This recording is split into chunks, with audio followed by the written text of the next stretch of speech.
the people that do not love peace, the people that are fighting to take over the land that does not belong to them. They have done it in my state, they have done it in many states, and they will continue to do it. But the possible answer and the better solution is for the good people to awake. When you are awake, a thief cannot come into your house and do anything dangerously for you. But when you are asleep, the thief can do everything. Nobody had Obo. Nobody had Obo. But we are all afraid. Let admit that we are all afraid of the Obo. That is why we cannot give Obo power. Obo had dominated everywhere. Obos are all over the world. Obos are intelligent. Obos are connected. Yazuma, you went to take power and give Obo in Nigeria. Wallahi bazata yoba. That is why we will not allow Obo man to rule Nigeria. It goes back to the Muslim conquest of the north with Usman Dan Fodio and the Fulani Hausa conquest of the north. And the north becomes Muslim. And when the British colonized the north in 1900, what do we, the British, do? We very cleverly rule with a few hundred district officers through the Muslim emirs. It was the best thing that ever happened to Islam in Nigeria.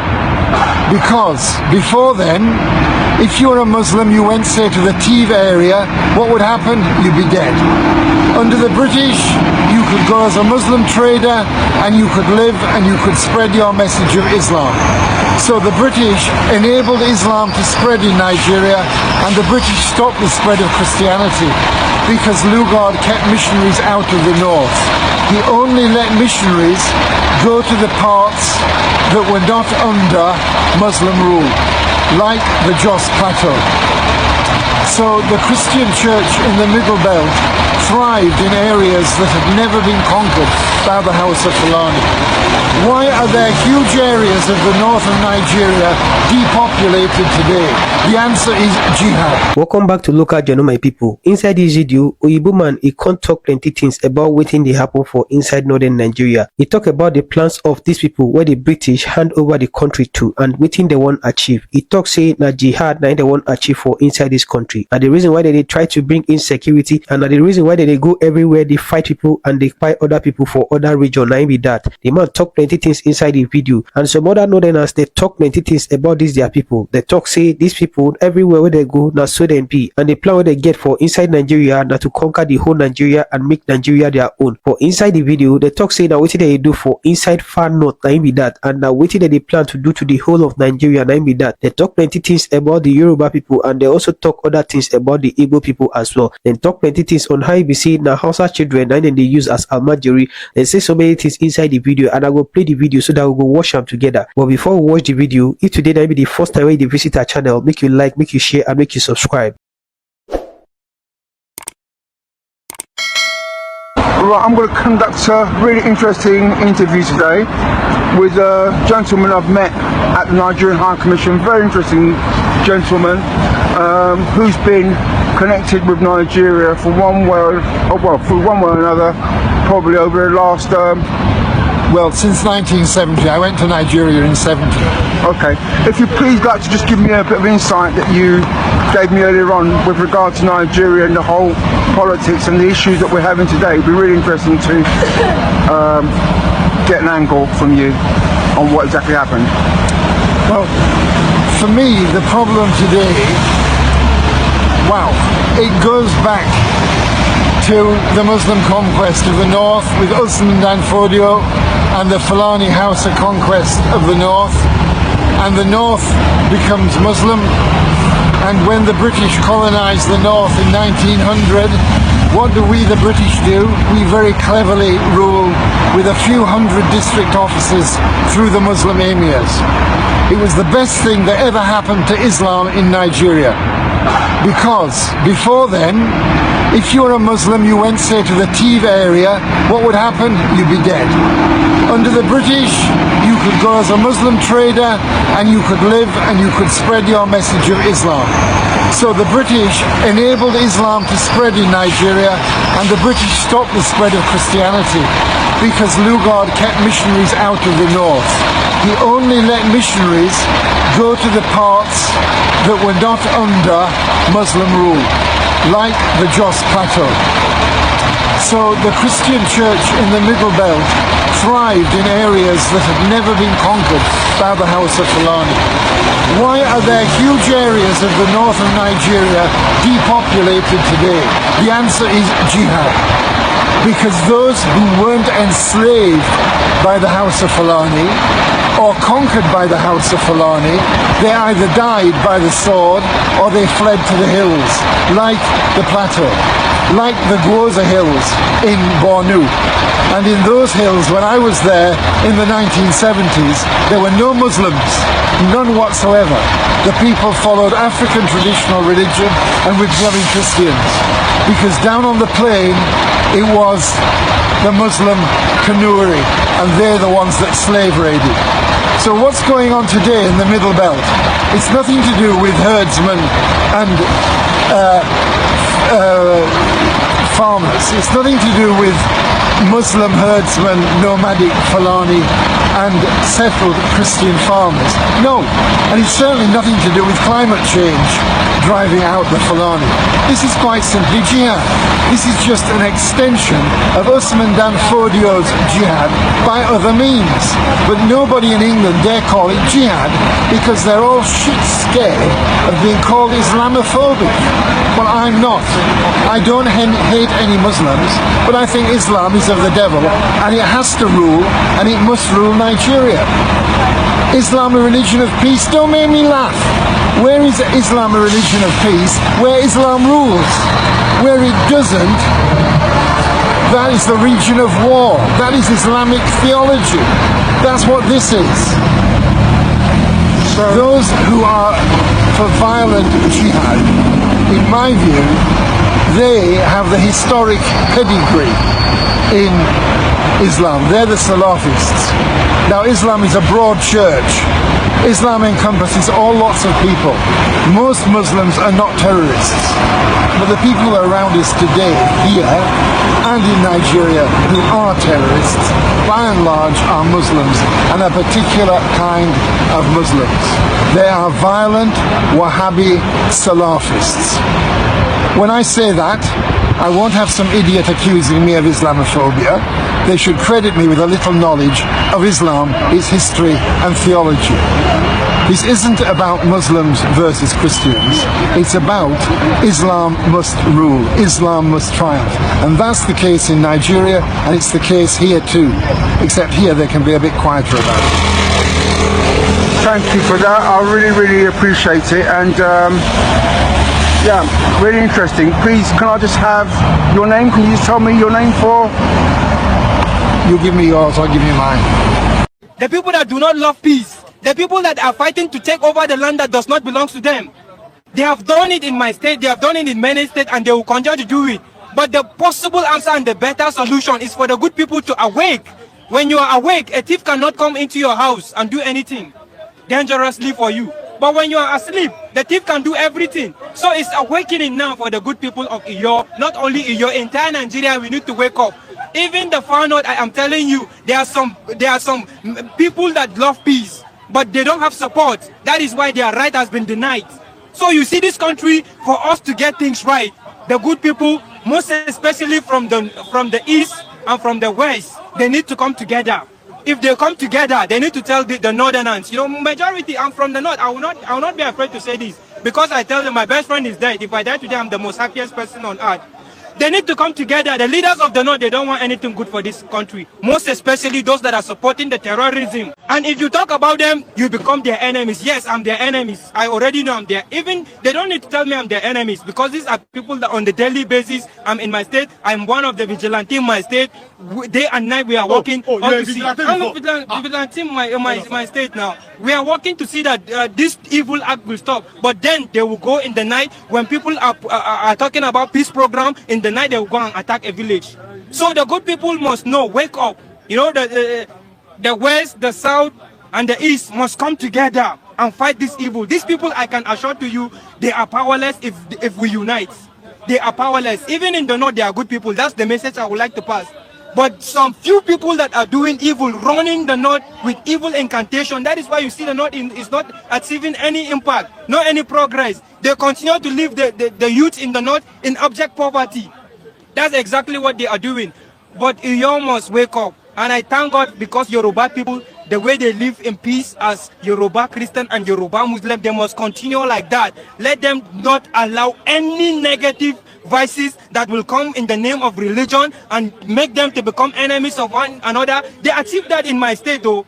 They make us to become enemies. But now our people are beginning to open their eyes. Even even on Twitter, I'm seeing people that middle belt renaissance. They now say that we are the middle belt. We are no longer part of the northern people again. Doesn't mean that the middle belt are going to wake up like you said. Of course, middle belt have to wake up because with all what they had been doing to the middle belt, you know, we in the middle belt, I can assure to you, the way they have been killing our people is something that is not just good for us. It's not just good to hear. They are making us to become like we become like, you know, like people that have no house of their own. We have become like refugees. That's how they make our life. You know, because many villages, even my mother's village, they attack it. They kill people, all because they want to have the land. And who may be sponsoring these people? That's the question. I tell you, the bad people, and see, we must talk about them. They are governors that are sponsoring this thing. They are kings that are sponsoring this. And most of those people are from the far north. They are the ones their hand is doing. They will not give a better life to the people of the far north, but they will go and buy guns, you know, and give it to the Almajiris. Okay, let's go to the Almajiris. I have 2 more minutes. The Almajiris, is it a right practice or it should be abolished? Almajiri, as we all know, they are the one that wants people to continue marrying, to be given back to Almajiri. So if the government wants to stop Almajiri, the only thing that the government will do, you know, you don't need to go and marry when you are 17 years.